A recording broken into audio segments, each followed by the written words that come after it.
Hello everybody, and welcome to the Ferrari 812 GTS.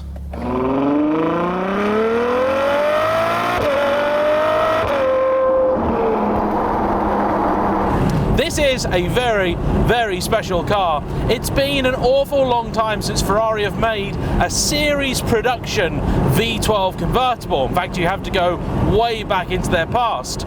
There have been drop-top V12s in recent years, but they've all been limited edition cars. 550 Barchetta, 575 Super America, the 599 SA, and the F60 America, perhaps the rarest of all, a very limited car made based on the F12 Berlinetta. And then they shocked everybody by announcing this, not just because they announced it, but because it was going to be a car with no limit on production beyond how many they could make in the time it was going to be available. So what exactly are we looking at? Well, quite simply, this is Ferrari's 812 Superfast, but with a folding hard top. Now, when you get a car from Ferrari, there are a few things you have to agree to, and one of the more curious is about comparing a car with others. I don't mean like I'm not allowed to talk about other cars, that would be silly, but if you wanted to go and do any real performance testing with something else, you have to make sure it is an equivalent car. I don't think that's actually that unreasonable, and you want to make sure these things are done right, of course. But if you were to try and do such a thing with this car, I'm genuinely not sure what you could actually compare it with.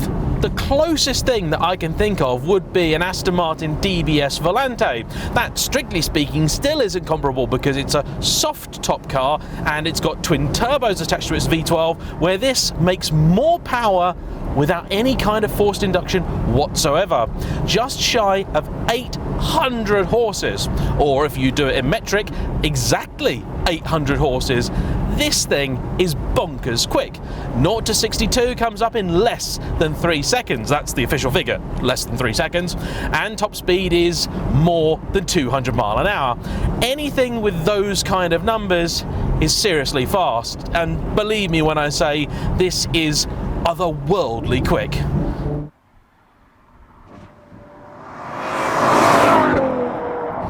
In practice, it hasn't actually been that long since I had my last Ferrari press car, which was the F8 Spider, and on paper you'd think that this should perform very similarly. Perhaps in terms of pure numbers, it probably does. It's how this car delivers that performance, though, that marks it out as being something just entirely alien. But before we get onto that, let's talk about the nitty-gritty, the basics, shall we? This is £335,000, this car. That's actually, and forgive me for these words coming out of my mouth now, surprisingly cheap. I say that only because the F8 Spider press car that I had was £327,000, so only about 8 grand less.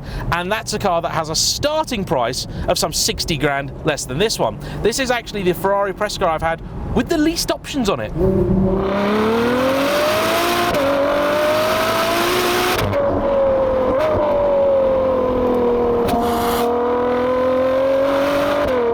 What it's missing compared with the F8 is all the exterior carbon. This car has none, doesn't have the JBL Hi-Fi, doesn't in fact even have heated seats, and that I think really is quite stingy for a £293,000 base price. Come on, Ferrari, give us some basics. And this really is still very much a Ferrari in all the senses of the word, both good and bad. And Ferrari clearly are a company that really are making some decent progress with their cars. It's the little things you notice, and perhaps you'd only notice them as a Ferrari owner or someone that deals with these a lot. You might otherwise miss them. Things like the auto-dimming rear view mirror and side mirrors. Things like this little rear window at the back, which you can drop independently of the roof. Nothing really remarkable there, but it has a memory position that sets it in exactly the right place so you get the least wind interference in the cabin. That's brilliant. I don't know why every convertible doesn't just do that.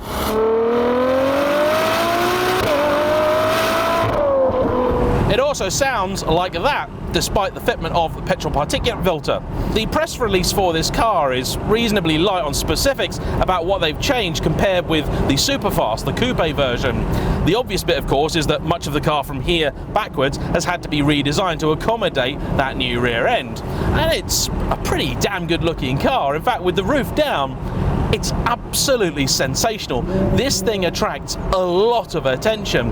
Now, the F8 Spider was in Giallo Tripolo Strato. It's a 3-layer bright yellow paintwork, and it's a mid-engine Ferrari. It looks like everyone expects a Ferrari too.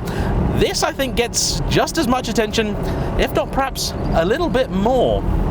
As a company, a lot of people associate Ferrari with the sort of fire and the passion and the being artsy-fartsy and all that jazz, and they don't really see them for what they actually are, which is a very research-led, heavily technological company that is constantly innovating and trying to find new ways of doing things. But what people also don't realise is how small and intimate a company Ferrari really is. It genuinely is something like a family. You cannot place the same expectations on a company like Ferrari or McLaren or Aston Martin as you could on, say, Porsche. The economies of scale just aren't there, and so there will be little things that they get wrong. For example, there's a really bad misalignment on that front bonnet. On one side it lines up perfectly, on the other it's about a good 10 mil off. Oddly, I saw another 812 in a showroom recently that had exactly the same thing, so at least they're consistent with their inconsistency now.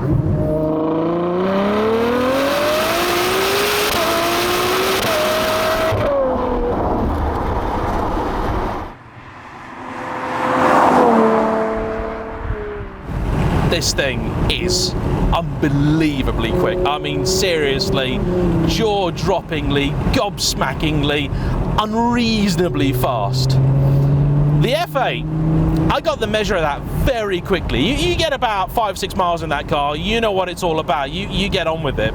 This I've already done about 400 miles in, and I still don't feel like I really know it. But I'm going to just do the best job I possibly can of conveying the experience to you on account of that being my job. And maybe if I do it well enough, perhaps one day I could afford one of these for myself. The funniest thing about this car, I've been driving this car along with my good buddy James Dean, who is one of the few people I would trust to help me do drive-bys in something like this. And trust, that's kind of the key thing here. This car has turned us both into Uncle Ben. No, I don't mean we've been going around trying to sell microwave rice. You drive this car and you come out, and the first thing you basically say is, a lot of people shouldn't go near this car. The F8, I have something called the 21-year-old test, which is my thing of saying, if you had, a 21-year-old son or friend or whatever, and they were enthusiastic, but also very sensible, very level-headed and responsible, would you trust them out on their own in the car? Something like an R8, yes, absolutely. With the F8, yes, I would. With this, not a chance, absolutely not. I took this out the other day, and I did a standing start, and I'm not even talking a full-bore launch control standing start. No, I just wanted to see kind of what it was like. I was trying to get some of the sounds that you'll hear. When I do the little clips with the exhaust noise, they're often separate to the review.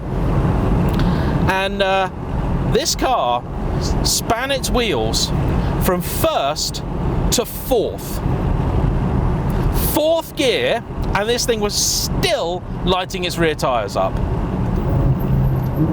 Absolutely unbelievable. This thing is unreal. Of course, this being a modern Ferrari, you've got the obligatory Manettino, and it has all the settings you more or less expect. You've got wet, sport, race, CT off, and then CST off. In the F8, I dabbled quite a bit in both sport and race mode. In this, I have done a little bit in race mode, but chiefly I've been in sport. Trust me on this one, unless you are extremely confident, extremely capable, and you've got plenty of room around you, leave it in sport. Race is very liberal when it comes to its intervention, and it will let you get quite untidy before it decides to help you out. Sport is much smoother, the intervention that happens is much more progressive, and so if you want to stay alive when you're driving this car, it's the best way to do it. I have actually driven it when it was a little bit wet underfoot, not exactly soaking, but damp, and she's lively. She's very lively.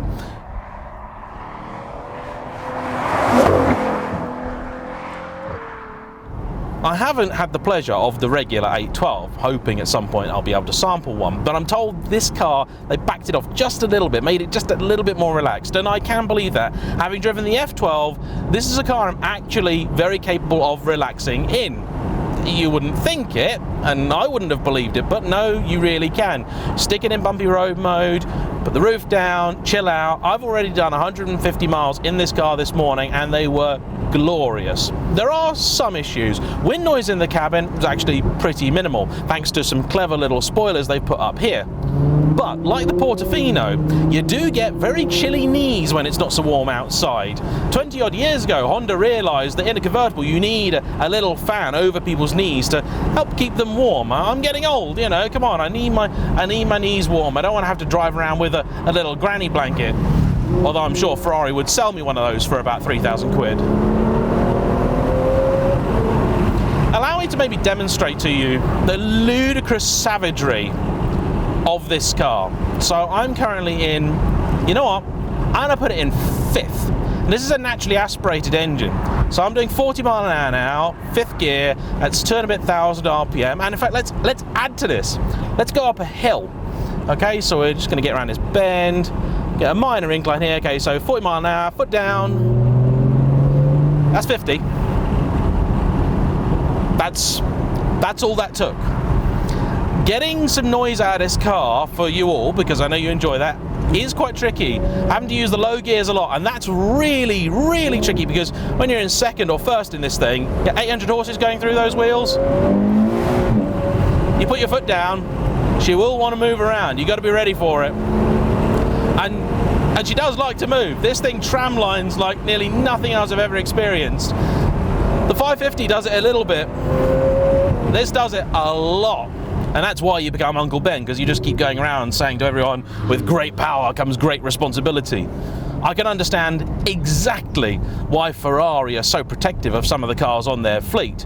I've been working with them now for about 2 years, and this is the first time they've let me loose in an 812, and I bear them absolutely no ill will whatsoever for making sure that I was ready to take the plunge, because, yeah, you got to be certain of it. So some other negative points for you. The steering wheel indicators are just as infuriating as they always have been. I did have one idea recently, because these are the later style, which have got like a little wing, so they hang over the back of the wheel.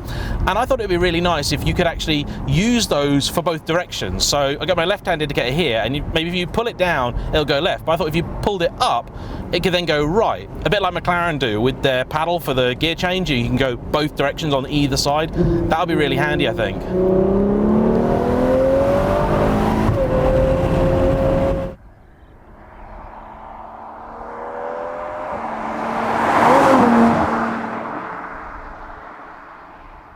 Gear changes very fast. That's in sport mode, by the way. Race is even more brutal.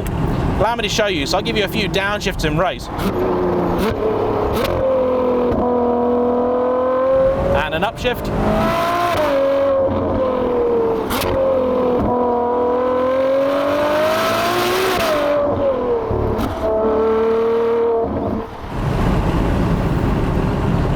Unreal. Absolutely unreal.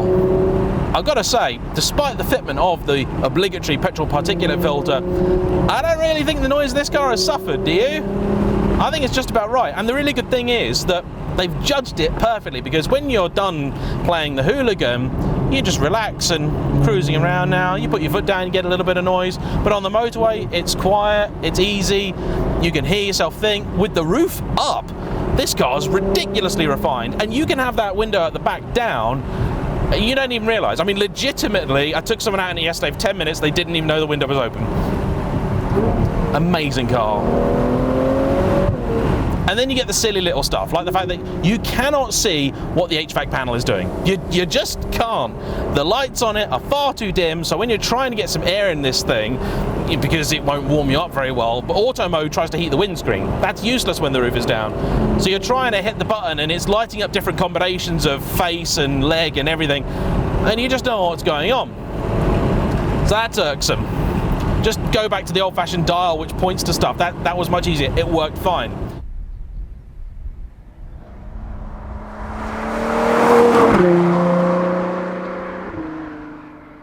The seats themselves, not actually a huge fan of. I prefer something a little bit more sculpted, particularly in a car with this kind of performance. What is really great though, I mean truly great, is the view, because you can actually see those sort of haunches. You don't really realise until you actually sat in the car just how pronounced those arches are, but it gives you a real good sense of where the car is. It means it's not actually as intimidating to drive down a road like this as you might think. It's very cool too to see a little icon lighting up to tell you that DRS has been engaged. Underneath the car somewhere there is a little flap that evidently is trying to reduce the drag just a fraction. Well, you can really take some liberties with it. The traction control is good, but I just don't have that automatic trust in it that I did with the F8. This is a car that even in the 5 days I've got it, I managed to bagsy it for an extra day by booking it on the bank holiday weekend. You're gonna take a long time, I think, to really plumb the depths of this car. The great thing about it though is that it is more or less only as scary as you want it to be. Because it has so much go in it all the time, you can really choose just how much of it you really want to access. So you can drive this car and you could never go beyond about 4,500 RPM and you would still make exceedingly good progress. You'd be doing absolutely fine. But then you realise it goes all the way to 9. Down this particular road, if you really absolutely have to get from one end to the other as quickly as you possibly can, a McLaren 720 is going to do it quicker. It's got that balance you get with a mid-engine car, the slightly superior grip, amazing handling feel and tactility, and it really is a work of art, the McLaren. But this is just another level of special. It really demands of you as a driver. But if you're in the mood for that, it will also reward like pretty much nothing else.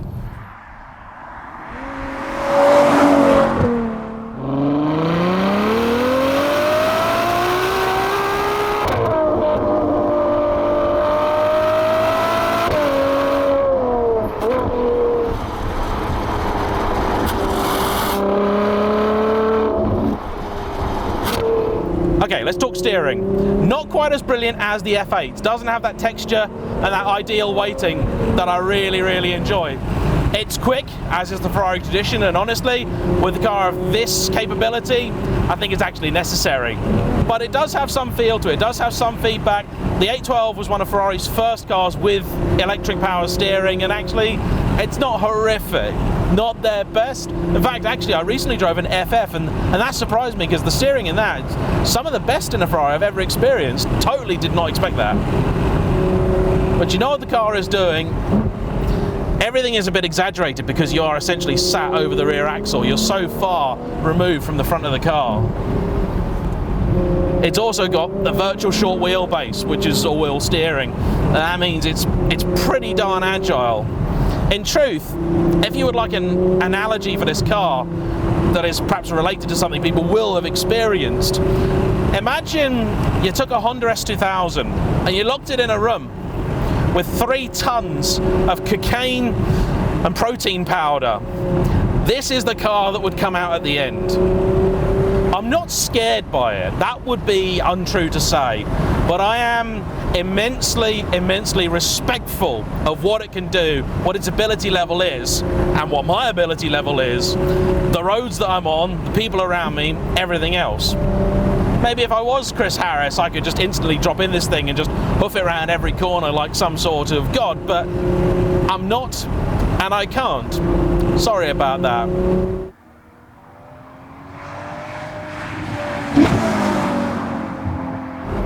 If you are looking at your first Ferrari, please don't buy this. If you love the idea of something like the 550, but you just don't want a car that old, buy a Roma, a genuinely spectacular car. Really, honestly, it's one of the best in Ferrari's lineup at the minute. And that's a hard thing to say, because right about now, Ferrari are on form. Their lineup is spectacular. You've got the F8, the F8 Spider, I love both of those. The Roma's brilliant, Portofino's brilliant. The Lusso's sadly now gone, but that was very good too. That's the race mode downshift. Now, the F8 did have one very large Achilles heel, scuttle shake. This somehow does not. And that really does surprise me, because I would have thought that with this car, maybe the GTS wasn't always part of the plan. With the F8, blindingly obvious, they're going to make a Spider of it. With this, I didn't think it was going to be a guarantee. So you'd think perhaps it was just more inherently compromised. Historically, say like the 550 Barchetta was apparently awful as a thing to drive because it wasn't built to have the roof cut out of it. But this, somehow, it just doesn't suffer. Yes, it's a relatively heavy thing. You're sort of talking about around 1.8 tons. It's about 50 kilos or something like that heavier than the standard car because of all the extra bracing. But then so's the F8 Spider, and yet that is a sort of wobbly old thing that doesn't really cope with this kind of road very well at all. This takes it in its stride. Is there scuttle shake? Yeah, I'm sure there is. But it's what you might call trace amounts.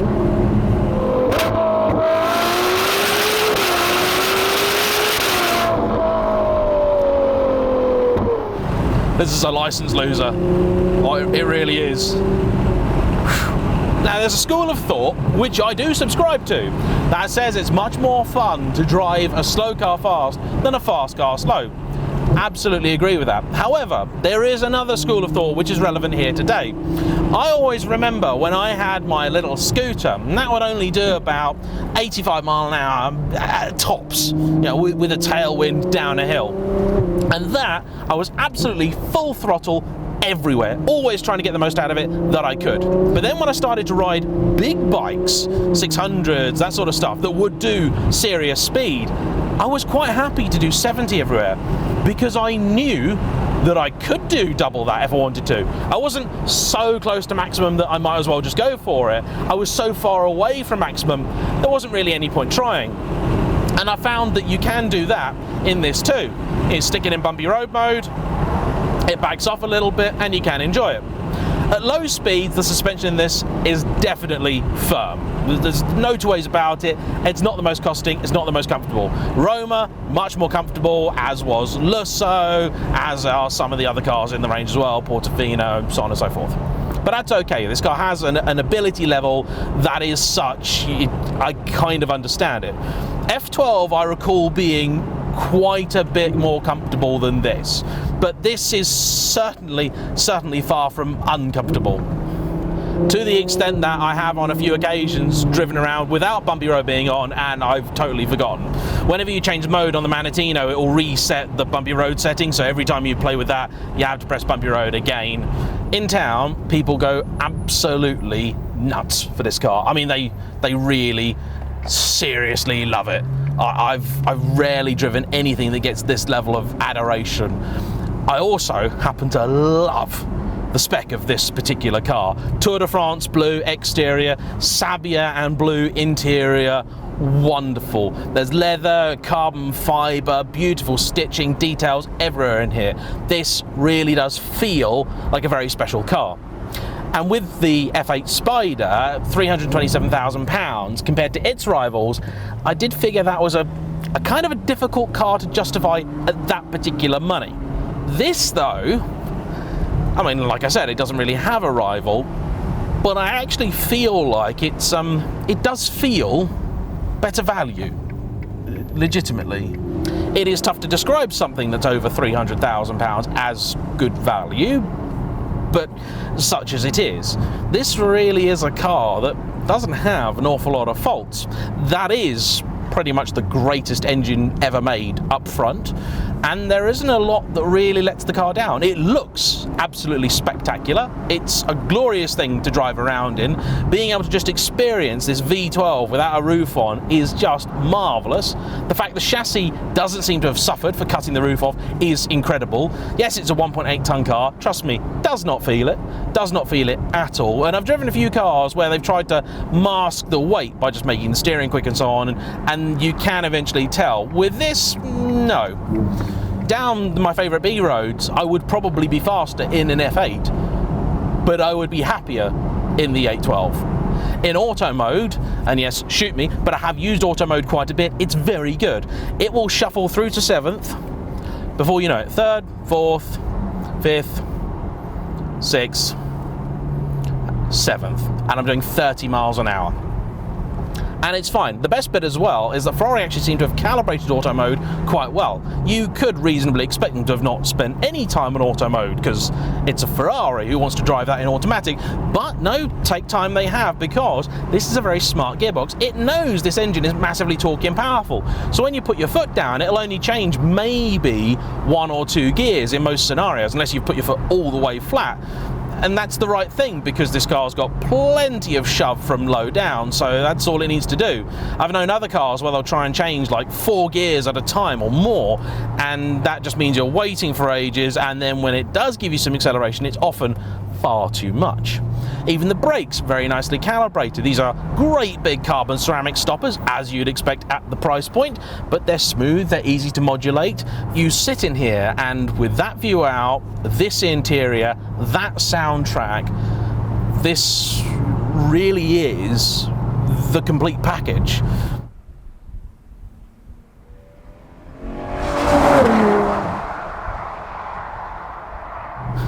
If you want to nitpick about little things, then a Ferrari has never been the car for you. If what you're looking for is the best car ever built, you should probably buy a Lexus LS. But in my opinion, if you want something even just a little bit exciting, if you want, in my opinion, the greatest car, the greatest performance car ever made, it's this. I don't say that lightly. People ask me all the time what my favourite car is, and historically, I don't really have an answer. Now, I might, because this thing is genuinely spectacular. I spend a lot of time worrying about the future of the automobile, particularly one with an internal combustion engine in it. And it seems increasingly certain that very soon there will be a time when things like this, not only will you not be able to buy them, you might not be able to drive them either.